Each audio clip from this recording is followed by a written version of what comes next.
Assalamualaikum warahmatullahi wabarakatuh. Hello everyone, welcome back to my channel Tiara Ramadhani dan aku Tiara Ramadhani. Oke guys, so in today's video aku bakal ngebahas tuntas tentang dynamic routing. Sebenarnya what is dynamic routing sih? Without further ado, let's jump straight into it. What is dynamic routing?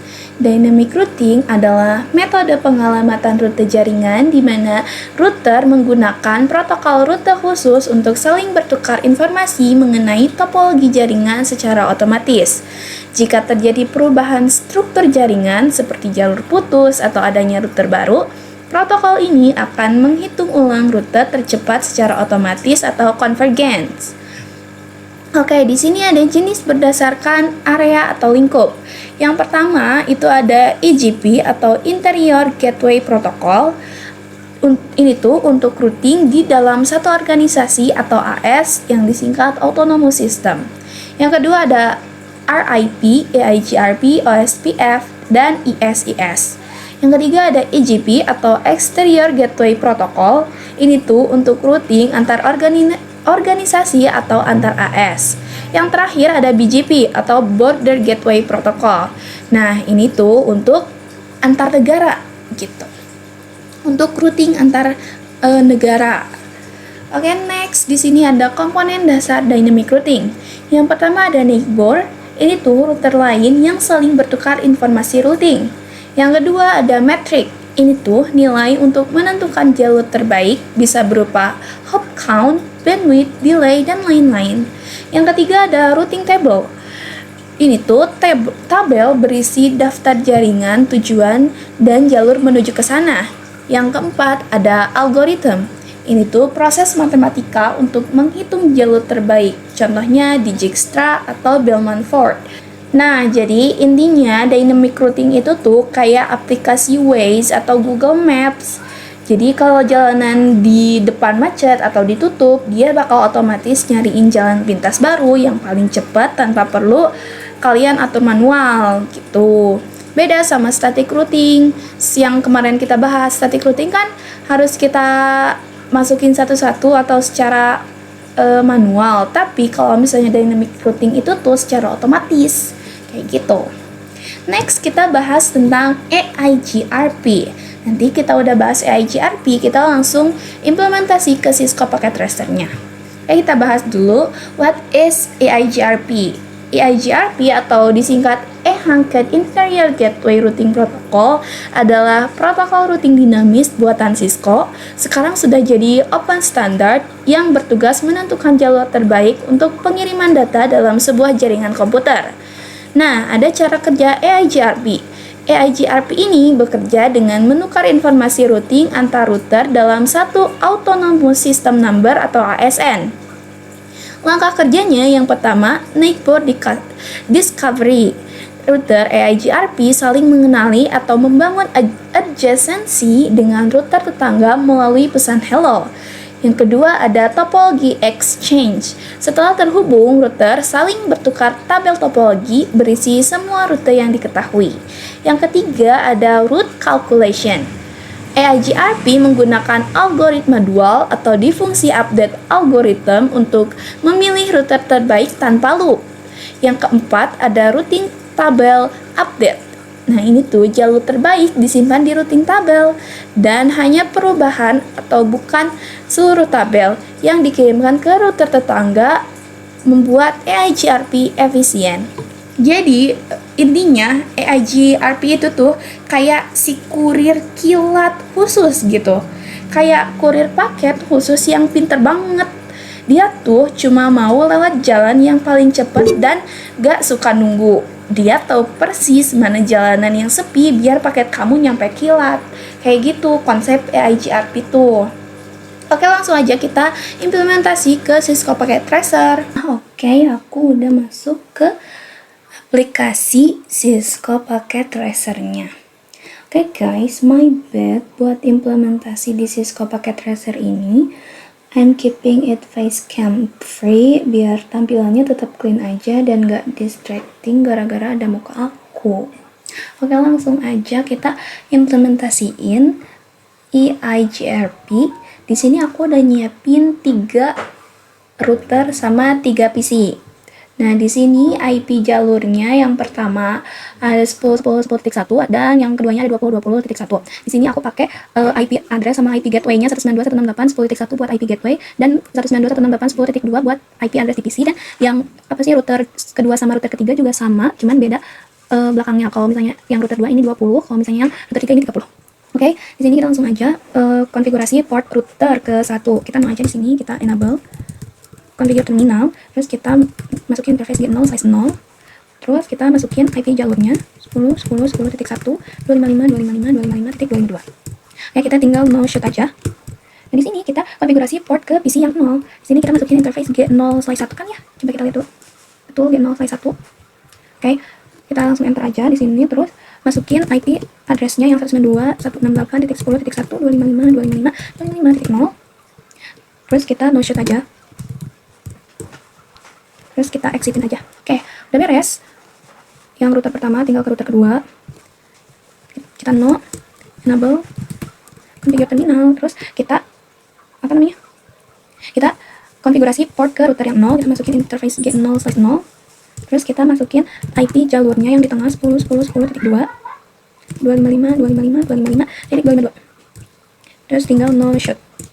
Terus tinggal kita konfigurasi port ke PC pertama, ke PC yang kedua, tapi namanya PC 1 gitu. Interface G0 size 1. Terus IP add-nya 192.168.20.1 kan ya?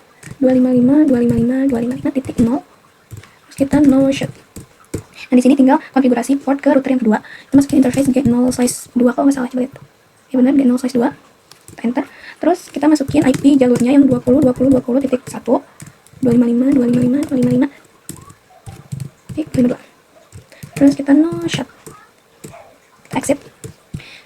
Nah, tinggal yang terakhir kita konfigurasi portnya ini ke router yang pertama. Kita no enable configure terminal. Terus kita masukin interface get 0 size 0.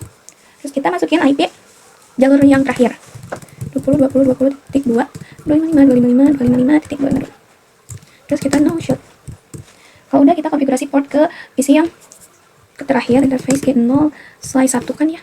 Kita masukin IP address yang terakhir 192.168.1.255.255.255.0. Kita no shoot aja. Kita exit. Nah, di sini kita coba lihat ke router yang pertama. Nah, di sini aku bakal lihat dulu router, kita tanda tanya. Nah, di sini ada BGP, EIGRP, OSPF, sama RIP. Kita bakal konfigurasi EIGRP kan ya. Kita tinggal masukin aja EIGRP. Kita lihat tanda tanya dulu.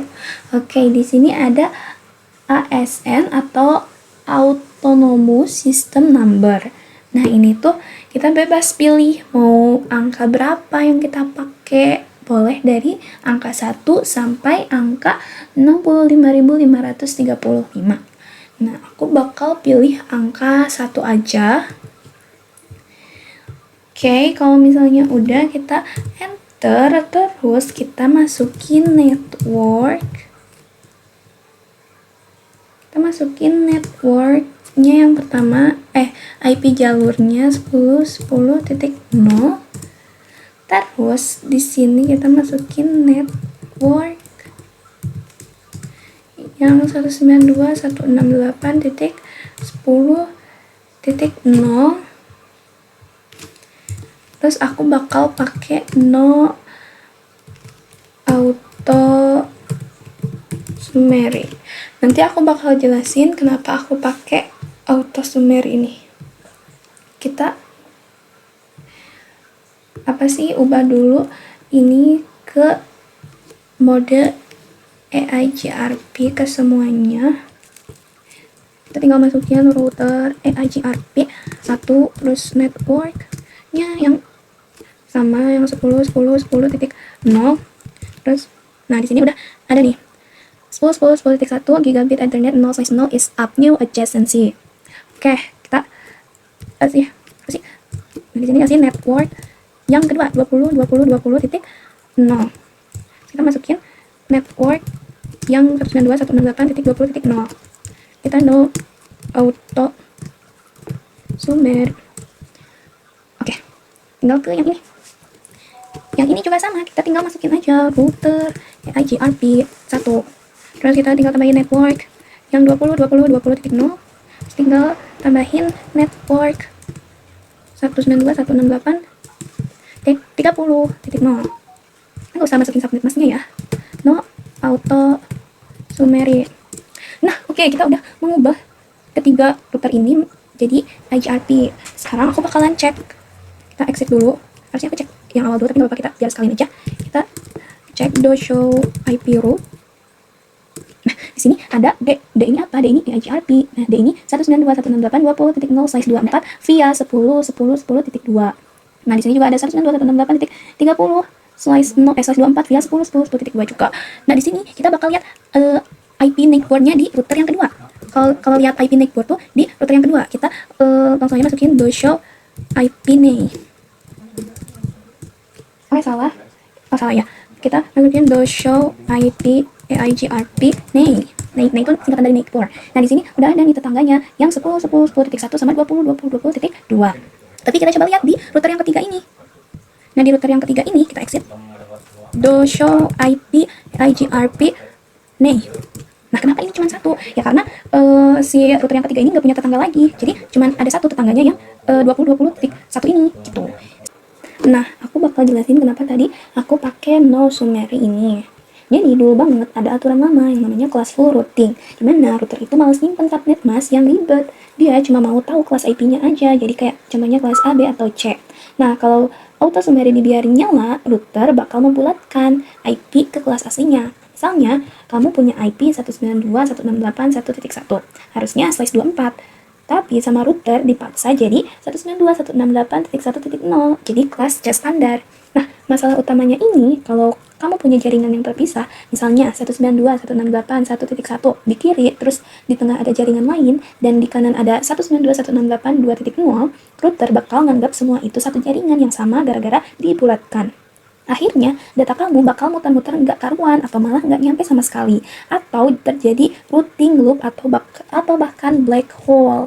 Jadi, intinya aja nih, kenapa aku pakai auto summary itu biar nggak dibuletin.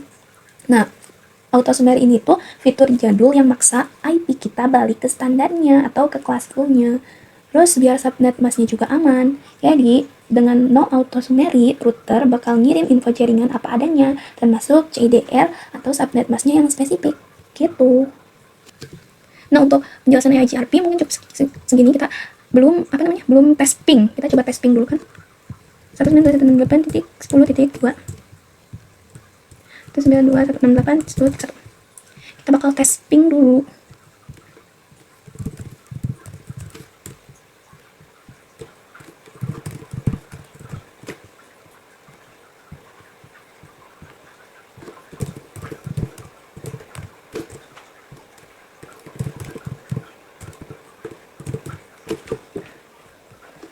Oke, terus kita kirim surat, tes ping. Nah, successful. Coba lagi. Nah, successful juga. Semoga kalian ngerti ya untuk materi IGRP ini. Nah, oke, setelah kita tadi implementasi di Cisco Packet Tracer tentang IGRP, sekarang kita bakal bahas materi tentang OSPF. Nah, apa sih OSPF itu? OSPF atau singkatan dari Open Shortest Path First adalah protokol routing dinamis berbasis link state yang bersifat open standar, bisa digunakan di semua vendor router, tidak hanya Cisco. OSPF ini dirancang untuk jaringan skala menengah hingga sangat besar. Nah, fitur utamanya itu yang pertama ada algoritma SPF atau Dijkstra, yaitu otak OSPF ini tuh mengalkulasi jalur tercepat bebas loop berdasarkan total biaya atau cost tercepat. Yang kedua ada hierarchical routing atau area. Ini tuh membagi jaringan menjadi beberapa area untuk menghemat memori dan CPU router. Nah, yang ketiga ada area 0 atau disebut backbone area. Ini tuh area inti yang wajib ada. semua area lain harus terhubung ke area 0 ini. Yang keempat ada metrik berdasarkan bandwidth, yaitu cost dihitung berdasarkan kecepatan bandwidth interface. Nah, semakin tinggi bandwidth, semakin kecil nilai cost-nya, jadi semakin disukai gitu. Yang kelima ada fast convergence. Ini tuh cepat beradaptasi jika terjadi perubahan atau kegagalan jalur dalam jaringan. Yang terakhir ada classless dan VLSM. Nah, ini tuh mendukung subnetting khusus CIDR and VLSM kayak gitu. Jadi intinya OSPF ini tuh kayak si peta paling detail, kayak pengemudi yang punya peta super lengkap satu kota. Jadi sebelum jalan dia bakal mempelajari semua rute yang ada. Jadi terus memilih jalan tercepat berdasarkan speed limit atau bandwidth jalanan itu. Oke, langsung aja kita implementasi ke Cisco Packet Tracer. Nah, oke, di sini aku udah masuk Cisco Packet Tracer-nya. Langsung aja kita implementasi OSPF. Di sini aku pakai 2 router sama 2 PC aja biar gak banyak banget, biar gak makan waktu juga. Oke, langsung aja kita ke CLI. Di sini aku udah nambahin IP address sama IP jalurnya juga ya.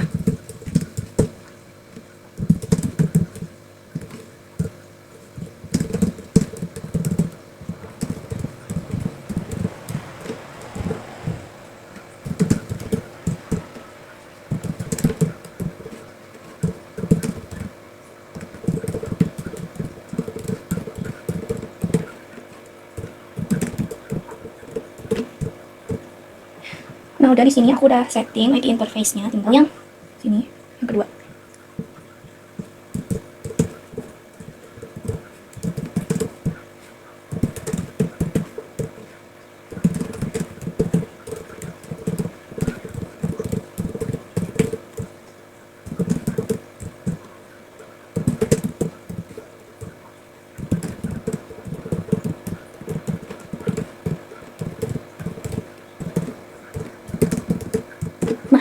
Nah, di sini kita bakal langsung aja implementasi OSPF. Nah, di sini kita coba exit, terus kita lihat tanda tanya. Nah, di sini kita pakai OSPF. Nah, di sini kita tanda tanya. Nah, di sini di router OSPF kita tanda tanya, di sini muncul proses ID. Nah, proses ID ini itu berbeda sama EIGRP yang angkanya itu autonomous system kan, yang tadi diimplementasi di EIGRP yang harus sama di semua router. Tapi proses ID di OSPF ini beda, nomor itu nggak masalah gitu. Jadi kalau misalnya router yang pertama itu pakai OSPF 10, terus router kedua itu pakai OSPF 20 misalnya, hasilnya mereka tetap bisa saling ngobrol karena proses ID cuma urusan internal si router masing-masing gitu. Jadi nggak masalah gitu. Jadi bebas aja kalau misalnya di router yang pertama kalian mau pakai OSPF 10, tapi di router yang kedua mau pakai OSPF 20, itu bisa aja, mereka masih bisa saling berkomunikasi. Kalau misalnya yang autonomous system itu harus sama di semua router ya kan. Nah, di sini juga ada yang namanya wildcard mask. Nah, jadi kalau misalnya wildcard mask itu kebalikan dari subnet mask. OSPF pakai wildcard mask biar router tahu angka IP mana yang wajib sama persis angka 0 yang dan angka IP mana yang boleh berbeda atau bebas. Angka 255 atau sisanya gitu. Ya kayak gitu, aku kasih di sini. Tring. Nah, itu dia wildcard mask. Nah, oke, langsung aja kita implementasi OSPF-nya. Nah, di sini aku bakal pakai router OSPF 10 aja misalnya. Terus kita masukin network 10.10.10.0 yang IP jalurnya. Nah, di sini kita kan pakai wildcard mask di OSPF, kebalikan dari subnet mask. Jadi kita pakai 0, 0, 0, 0003. Terus kita pakai area backbone-nya, area 0, kan? Terus kita kasih network yang 192.168.10.0. Terus di sini kita pakai subnet wildcard mask, ya. Titik 255 area 0. Oke. Nah, kita lanjut ke yang router kedua. Sama di router kedua juga, kita exit. Kita router OSPF 10, kita samain aja. Terus kita pakai network yang 10.10.10.0. Terus kita pakai wildcard mask-nya, area 0, area backbone. Nah, di sini udah muncul proses 10 NBR 192.168.10.1 on, udah on ya guys. Kita ulang lagi, network 192.168.20.0. Kita masukin area wildcard mask-nya. Salah, kita lupa masukin area backbone-nya.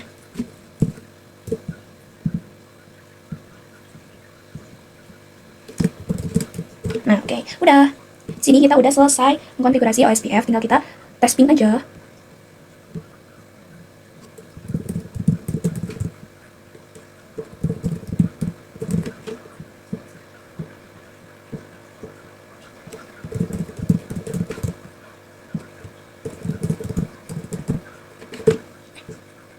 Nah, oke, udah, tinggal kita tes ping. Kita kirim surat aja dari sini ke sini. Kita klik 2 kali. Nah, udah successful ya teman-teman untuk implementasi di OSPF ini. Semoga kalian ngerti. Kita next. Nah, oke, di sini kita bakal bahas materi yang terakhir, yaitu BGP. Apa sih BGP itu? BGP atau singkatan dari Border Gateway Protocol adalah satu-satunya protokol routing standar industri yang tergolong dalam kategori Exterior Gateway Protocol atau EGP. BGP berfungsi untuk menginterkoneksikan dan mentransfer informasi routing antar sistem otonom atau Autonomous System atau AS yang berbeda di seluruh dunia. Nah, di sini tuh ada tipe koneksi BGP. Yang pertama ada eBGP, yaitu External BGP. Ini tuh koneksi BGP yang menghubungkan dua router yang berada di AS number yang berbeda. Misalnya hubungan antar ISP atau perusahaan ke ISP. Yang kedua ada eBGP atau Internal BGP. Koneksi BGP yang menghubungkan dua router yang berada di dalam AS number yang sama. Nah, BGP ini bekerja menggunakan protokol TCP port 179 untuk menjamin keandalan pengiriman data pertukaran tabel routing atau BGP NIC-board atau peering. Nah, singkatnya atau intinya nih, BGP itu tuh si bandara atau bea cukai internasional. Kalau EIGRP dan OSPF kan cuma ngatur jalanan di dalam kota.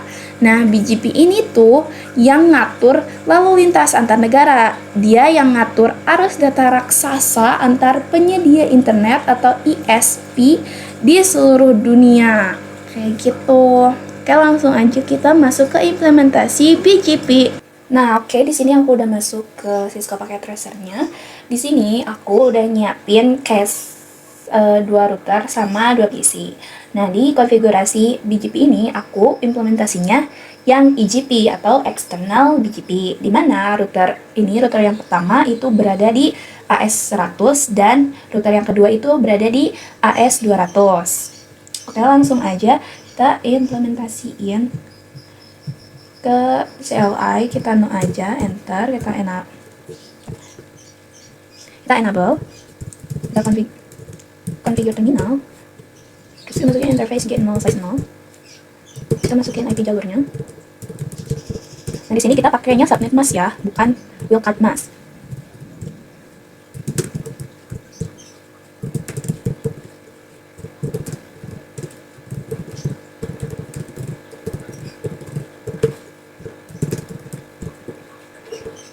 Oke, kita exit, terus kita ke sini. Tano, enable kita configure.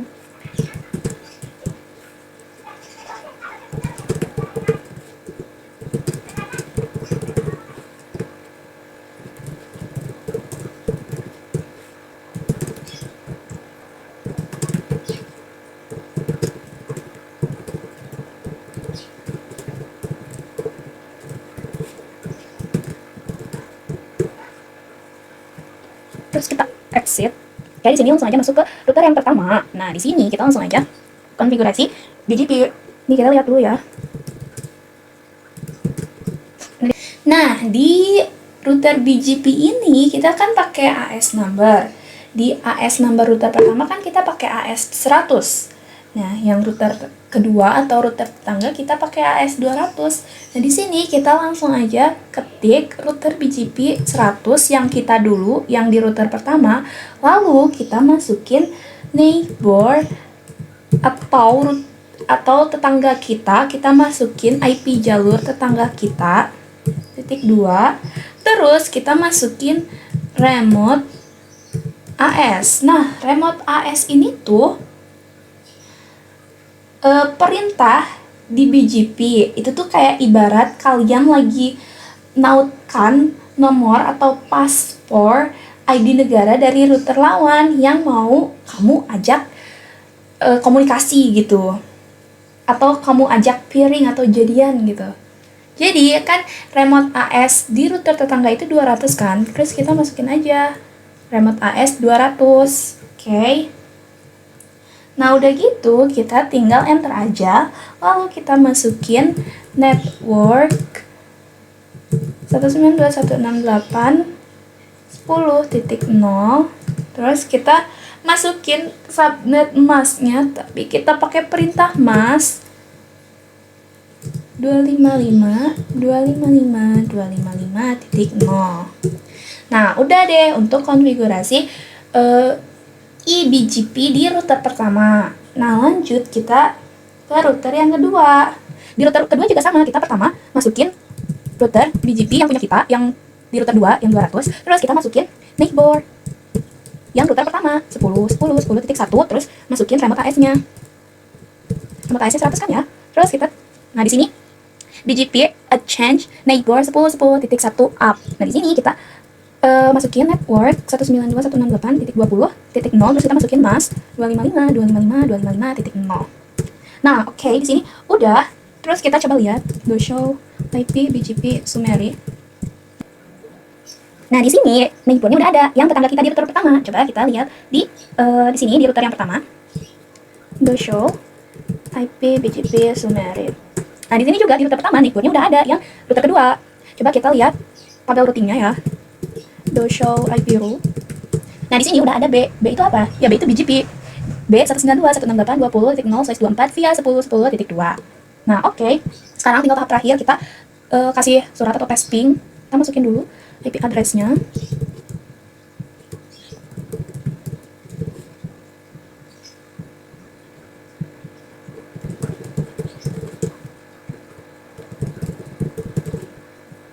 Nah, oke, udah dimasukin. Sekarang tinggal kita kasih surat. Kita tes koneksi in progress, kita klik 2 kali. Nah, udah successful. Terus kita kirim sebaliknya. Coba sini. Nah, udah successful juga. Oke, untuk konfigurasi BGP udah sampai sini. Kita udah beres mengkonfigurasi BGP. Nah, mungkin kalian masih ada yang bingung kenapa kalau di BGP harus masukin remote AS. Nah, perintah remote AS itu tuh sifatnya wajib di BGP untuk daftarin AS number milik router tetangga. Jadi, BGP tuh butuh perintah gitu.